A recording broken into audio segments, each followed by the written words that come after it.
ಎಲ್ಲರಿಗೂ ನಮಸ್ಕಾರ. Welcome back to Mala Biresh vlog. ಇವತ್ತು ಏನಂದ್ರೆ ಸಿಂಪಲಾಗಿ ಟೊಮೆಟೊ ಬಾತ್ ಮಾಡೋದು ಹೇಗೆ ಅಂತ ನಾನು ತೋರಿಸ್ಕೊಡ್ತಾ ಇದ್ದೀನಿ. ಜಸ್ಟ್ ಸಿಂಪಲಾಗಿ ಅಂದರೆ ಲೈಕ್ ಟೈಮ್ ಇರೋಲ್ಲ, ಅರ್ಜೆಂಟಿಗೆ ಹೇಗೆ ಮಾಡ್ಬೋದು ಅಂತ ನಾನು ತೋರಿಸ್ಕೊಡ್ತಾ ಇದ್ದೀನಿ. ಜಸ್ಟ್ ಸಿಂಪಲಾಗಿ ಡೆಲಿಷಿಯಸ್ಸಾಗಿ ಬರುತ್ತೆ. ಈಗ ಕ್ವಿಕ್ ಅರ್ಜೆಂಟ್ ಟೈಮ್, ಮಾರ್ನಿಂಗ್ ಎಲ್ಲರಿಗೂ ತುಂಬ ಅರ್ಜೆಂಟ್ ಇರುತ್ತೆ, ಎಲ್ಲ ಹೊರಗಡೆ ಹೋಗೋದಿರುತ್ತೆ. ಅಂಥ ಟೈಮಲ್ಲಿ ಜಸ್ಟ್ ಕ್ವಿಕ್ಕಾಗಿ ಇದನ್ನು ಮಾಡ್ಕೋಬೋದು. ಈಸಿ ಮೆಥಡಲ್ಲಿ ಹೇಳ್ಕೊಂಡು ಕೊಡ್ತಾ ಇದ್ದೀನಿ. ಅಂದರೆ ಬೇರೆ ಥರನೂ ಮಾಡ್ಬೋದು, ಜಸ್ಟ್ ಸಿಂಪಲಾಗಿ ಈಸಿಯಾಗಿ ಹೇಗೆ ಮಾಡ್ಬೋದು ಅನ್ನೋದನ್ನು ತೋರಿಸ್ತಾ ಇದ್ದೀನಿ ಅಷ್ಟೇ ಇವತ್ತು. ಇದಕ್ಕೆ ಬೇಕಾಗಿರೋ ಇಂಗ್ರೀಡಿಯೆಂಟ್ಸ್ ಬಂದುಬಿಟ್ಟು ಹಸಿಮೆಣ್ಸಿನ್ಕಾಯಿ ಮತ್ತು ಶುಂಠಿ, ಒಂದು ಸ್ವಲ್ಪ ಬೆಳ್ಳುಳ್ಳಿ, ಈಗ ಮತ್ತು ಒಂದು ಅರ್ಧ ಈರುಳ್ಳಿ ತೊಗೊಳ್ಳಿ, ಮತ್ತು ಒಂದು ಚಕ್ಕೆ, ಲವಂಗ ಮತ್ತು ಕಾಳು ಮೆಣಸು ಮತ್ತು ಕೊತ್ತಂಬರಿ ಸೊಪ್ಪು, ಒಂದು 5 ಟೊಮೆಟೊ ತೊಗೊಂಡು ನಾನು ಇಬ್ಬರಿಗೆ ಮಾಡ್ಕೊತಾ ಇದ್ದೀನಿ. ಮತ್ತು ಒಂದು ಈರುಳ್ಳಿ ತೊಗೊಳ್ಳಿ, ಮತ್ತು ಅವರೆಕಾಯಿ. ನೀವು ಬೇಕಾದರೆ ಬೇರೆನ ಹಸಿ ಬಟಾಣಿನೋ ಇಲ್ಲ ರಾತ್ರಿ ಸೋಕ್ ಮಾಡಿ ಒಣಗಿರೋ ಬಟಾಣಿ ನೆನೆಸ್ಕೊಂಡು ಬೇಕಾದ್ರೂ ಹಾಕ್ಕೊಬೋದು, ಚೆನ್ನಾಗಿರುತ್ತೆ. ಮತ್ತು ಮಿಕ್ಸಿ ಜಾರಿಗೆ ಹಸಿಮೆಣ್ಸಿನ್ಕಾಯಿ, ಸ್ವಲ್ಪ ಬೆಳ್ಳುಳ್ಳಿ ಹಾಕ್ಕೊತಾ ಇದ್ದೀನಿ ನಾನು. ನೀವು ಎಷ್ಟು ಕ್ವಾಂಟಿಟಿ ಬೇಕು, ಎಷ್ಟು ಜನಕ್ಕೆ ಬೇಕೋ ಅದನ್ನು ನೋಡ್ಕೊಂಡು ನೀವು ಹಾಕ್ಕೊಳ್ಳಿ. ನಾನು ಇಬ್ರಿಗೆ ಬೇಕು, ಸೊ ನಾನು ಒಂದು ಹಾಕಿದ್ದೀನಿ. ಒಂಚೂರು ಶುಂಠಿ, ಬೆಳ್ಳುಳ್ಳಿಗಿಂತ ಒಂಚೂರು ಕಮ್ಮಿ ಶುಂಠಿ ಇರಬೇಕು. ಮತ್ತು ಈರುಳ್ಳಿ ಒಂದು ಅರ್ಧ ತೊಗೊಳ್ಳಿ ಸಾಕು. ಒಂದು ಅರ್ಧ ಈರುಳ್ಳಿ ತೊಗೊಂಡು ಒಂಚೂರು ಕಾಳು ಮೆಣಸು ಹಾಕ್ಕೊಳ್ಳಿ, ರುಚಿ ಟೇಸ್ಟ್ ಬರುತ್ತೆ ಅಂತ ಅಷ್ಟೇ. ನೀವು ಬೇಕಂದರೆ ಹಾಕೊಳ್ಳಿಲ್ಲ, ಸ್ಕಿಪ್ ಮಾಡ್ಕೊಬೋದು. ಚಕ್ಕೆ ಮತ್ತು ಲವಂಗನ ನಾನು ಗ್ರೈಂಡಿಗೆ ಹಾಕಲ್ಲ, ಅದು ಒಗ್ಗರಣೆ ಮಾಡೋದಕ್ಕೆ ಹಾಕ್ತೀನಿ, ಎಣ್ಣೆಗೆ ಹಾಕ್ತೀನಿ ನಾನು ಅಷ್ಟೇ. ಯಾಕಂದರೆ ತುಂಬ ಮಸಾಲೆ ಥರ ಇತ್ತು ಅಂದರೆ ಅಷ್ಟು ಟೇಸ್ಟ್ ಬರೋಲ್ಲ. ಅಂದರೆ ನೀವು ಬೇಕಾದ್ರೆ ಹಾಗೆ ಮಾಡ್ಕೊಬೋದು, ಬಟ್ ನಮ್ಮಲ್ಲಿ ಸ್ವಲ್ಪ ಮಸಾಲೆ ಕಮ್ಮಿ ತಿನ್ನೋದ್ರಿಂದ ಸ್ವಲ್ಪ ಕಮ್ಮಿನೇ ಮಾಡ್ತಾಯಿದ್ದೀನಿ ಅಷ್ಟೇ. ಕಮ್ಮಿ ಕ್ವಾಂಟಿಟಿ ನಾನು ಮಾಡ್ಕೊತಾ ಇದ್ದೀನಿ. ನೀವು ಎಷ್ಟು ಜನಕ್ಕೆ ಬೇಕು ಮಾಡ್ಕೊತೀರಾ ಅದನ್ನು ಅಷ್ಟು ಕ್ವಾಂಟಿಟಿ ಜಾಸ್ತಿ ಮಾಡ್ಕೊಬೋದು. ನಾನು ಇಬ್ರಿಗೆ ಮಾಡ್ಕೊತಾ ಇದ್ದೀನಿ. ಎಣ್ಣೆ ಅಷ್ಟೇ, ಕುಕ್ಕರ್ ಗ್ಯಾಸ್ ಆನ್ ಮಾಡಿಬಿಟ್ಟು ಕುಕ್ಕರ್ ಕಾದ ತಕ್ಷಣ ನೀವು ಸ್ವಲ್ಪ ಎಣ್ಣೆ ಹಾಕೊಳ್ಳಿ. ಅದು ನೋಡಿ ಕ್ವಾಂಟಿಟಿ, ನಿಮಗೆ ಒಬ್ಬೊಬ್ರು ಎಣ್ಣೆ ತಿಂತಾರೆ, ಒಬ್ಬರು ಡ್ರೈ, ಅಂದರೆ ಮತ್ತು ಲಂಚ್ ಬಾಕ್ಸಿಗೆ ತೊಗೊಂಡೋಗೋರಿಗಾದರೆ ಸ್ವಲ್ಪ ಡ್ರೈ ಆದರೆ ಚೆನ್ನಾಗಿರಲ್ಲ. ಈಗ ಈ ಥರ ಮಾಡ್ಕೊತೀನಿ. ಸ್ವಲ್ಪ ಎಣ್ಣೆ ಇತ್ತು ಅಂತಂದರೆ ಬೇಗ ಡ್ರೈ ಥರ ಅನ್ನ ಅಷ್ಟು ಇದಾಗಲ್ಲ. ಸೊ ನಮ್ಮಲ್ಲಿ ಸ್ವಲ್ಪ ಎಣ್ಣೆ ಹಾಕ್ತೀನಿ ನಾನು. ನೀವು ಬೇಕಾದ್ರೆ ಕಮ್ಮಿ ಮಾಡ್ಕೊಬೋದು. ನಾನು ಇಷ್ಟು ಕ್ವಾಂಟಿಟಿಗೆ ಇಷ್ಟು ಎಣ್ಣೆ ಹಾಕ್ಕೊಂಡಿದ್ದೀನಿ ನಾನು. ಅದು ಎಣ್ಣೆ ಕಾದ ತಕ್ಷಣ ನೀವು ಬೇಕಾದ್ರೆ ನೋಡಿ ಒಂದು ಸಲ ಎಣ್ಣೆ ಕಾದಿದೆಯಾ ಅಂತ.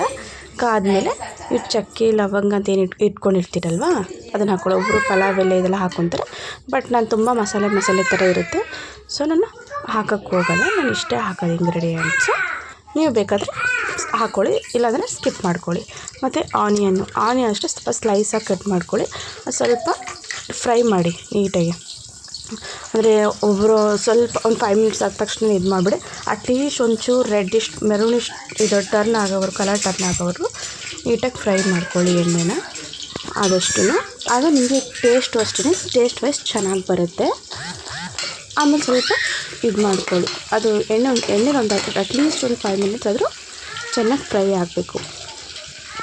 ಅದು ಫ್ರೈ ಆಗಬೇಕಾದ್ರೆ ನೀವು ಅದು ಏನಂದರೆ ಆವಾಗ ಟೈಮಲ್ಲಿ ನೀವು ಗ್ರೈಂಡ್ ಮಾಡ್ಕೊಂಡಿರ್ತೀರಲ್ಲ ಮಸಾಲೆ, ಅದನ್ನು ಒಂದ್ಸಲ ರುಬ್ಬಕ್ಕೆ ಏನು ಹಾಕ್ಕೊಳ್ಳಿ, ಅದನ್ನು ಗ್ರೈಂಡ್ ಮಾಡಿ ಇಟ್ಕೊಳ್ಳಿ. ಮತ್ತು ನಾನು ಬಿಸಿನೀರು ಕಾಯಕ್ಕೆ ಇಟ್ಕೊಂಡಿದ್ದೀನಿ. ಅಂದರೆ ತಣ್ಣೀರು ಹಾಕಿದ್ರೆ ಅನ್ನ ಅಷ್ಟು ಇದಾಗಲ್ಲ, ನೀಟಾಗಿ ಬರಲ್ಲ ಅಂತ ಅಷ್ಟೇ. ನೀವು ಕೋಲ್ಡ್ ವಾಟ್ರ್ ಹಾಕ್ಕೊಂಡು ಕುದಿಯೋ ತನಕ ಇಟ್ಕೊತೀನಿ ಅಂದರೆ ಆ್ಯಸ್ ಯುವರ್ ವಿಶ್, ನನ್ನ ಹತ್ರ ಹೇಳಲ್ಲ. ನಾನು ಕುದಿಸ್ಬಿಟ್ಟು ನೀರು ಹಾಕೋದು, ಕುದಿಸ್ಬಿಟ್ಟು ಹಾಕಿದ್ರೆ ಟೇಸ್ಟ್ ಚೆನ್ನಾಗಿರುತ್ತೆ. ಆಮೇಲೆ ಅವರೆಕಾಯಿನ ನಾನು ತೊಳೆದ್ಬಿಟ್ಟು ಈರುಳ್ಳಿ ಜೊತೆಗೆ ಹಾಕ್ತೀನಿ. ಅದು ಸ್ವಲ್ಪ ಫ್ರೈ ಆಗಬೇಕು ಎಣ್ಣೆಲೆ. ಅದೇನು ರಾ ಸ್ಮೆಲ್ಲೆಲ್ಲ ಏನಿರುತ್ತಲ್ಲ ಅದೆಲ್ಲ ರಾ ಸ್ಮೆಲ್ಲೆಲ್ಲ ಹೋದರೆ ನಿಮಗೆ ಸ್ವಲ್ಪ ಇನ್ನೂ ಟೇಸ್ಟಾಗಿ ಬರುತ್ತೆ. ನಾನು ಸ್ವಲ್ಪ ತೊಗೊಂಡಿದ್ದೀನಿ. ಆಮೇಲೆ ಪ್ಲೇಟ್ ಮುಚ್ಚಿಬಿಟ್ಟು ಒಂದು ಸ್ವಲ್ಪ ಬೇಯಿಸಿ, ಆಮೇಲಿಂದ ಒಂದು ಸ್ವಲ್ಪ ನೀವು ರುಬ್ಕೊಂಡಿರ್ತೀರಲ್ಲ ಪೇಸ್ಟು, ಶುಂಠಿ ಬೆಳ್ಳುಳ್ಳಿ ಹಸಿಮೆಣ್ಸಿನ್ಕಾಯಿ ಇದನ್ನೆಲ್ಲ, ಏನು ಕೊತ್ತಂಬರಿ ಸೊಪ್ಪು ಮೆಣಸು, ಅದನ್ನು ಫ್ರೈ ಮಾಡಿರೋದನ್ನು ರುಬ್ಕೊಂಡಿರೋದನ್ನು ಸ್ವಲ್ಪ ಫ್ರೈ ಎಣ್ಣೆಗೆ ಹಾಕಿ ಅದನ್ನು ಹಸಿ ವಾಸನೆ ಹೋಗೋವರೆಗೂ ಫುಲ್ಲು ಫ್ರೈ ಮಾಡ್ಕೊಳ್ಳಿ ನೀವು. ಅದು ಫ್ರೈ ಆದಮೇಲೆ ನೀಟಾಗಿ ನೋಡ್ಕೊಳ್ಳಿ. ಅದರ ಹಸಿ ಸ್ಮೆಲ್ ಹೋಗಿದೆ ಅಂತ ನಿಮ್ಗೆ ಯಾವಾಗ ಅನಿಸುತ್ತೋ ಆವಾಗ ಗೊತ್ತಾಗುತ್ತೆ ನಿಮ್ಗೆ, ಅದು ಸ್ಮೆಲ್ ಗೊತ್ತಾಗುತ್ತೆ, ಅದು ಆ ಸ್ಮೆಲ್ ಹೋಗಿದೆಯಾ ಇಲ್ವಾ ಅನ್ನೋದು ನೋಡ್ಕೊಳ್ಳಿ ಒಂದು ಸಲ.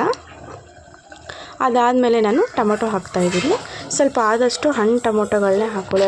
ಅಲ್ಲ ಜಾಮೂನ್ ಟೊಮೊಟೊ ಅಂತಾರಲ್ಲ ಆ ಥರದ್ದೇ ಹಾಕ್ಕೊಳ್ಳಿ, ಚೆನ್ನಾಗಿರುತ್ತೆ.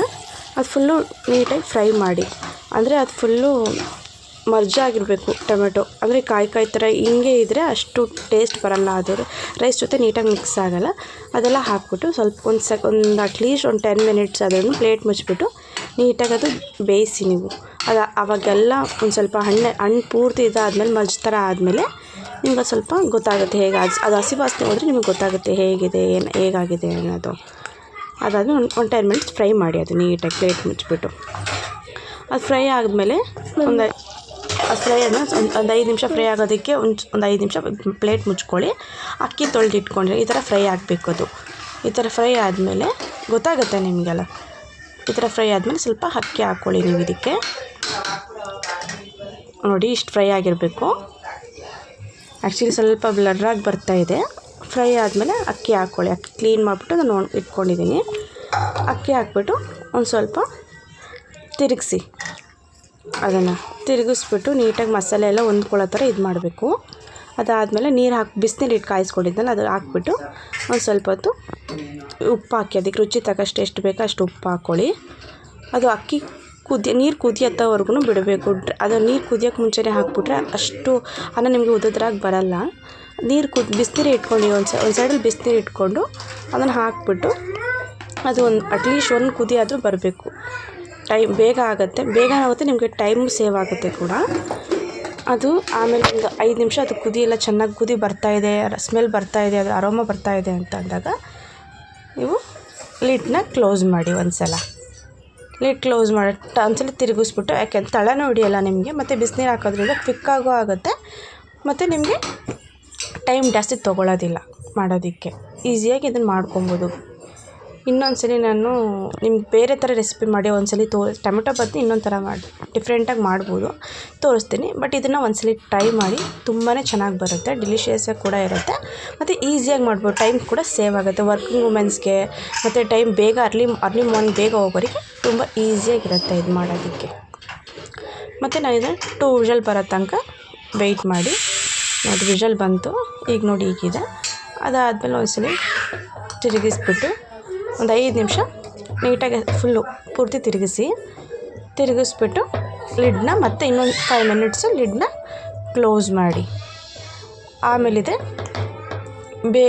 ಹೇಗಿದೆ ಅಂತ ಅಂದ್ಬಿಟ್ಟು ನೋಡಿ. ನನಗಂತೂ ತುಂಬಾ ಚೆನ್ನಾಗಿ ಬಂದಿದೆ ಅಂತ ಅನ್ನಿಸ್ತಾ ಇದೆ.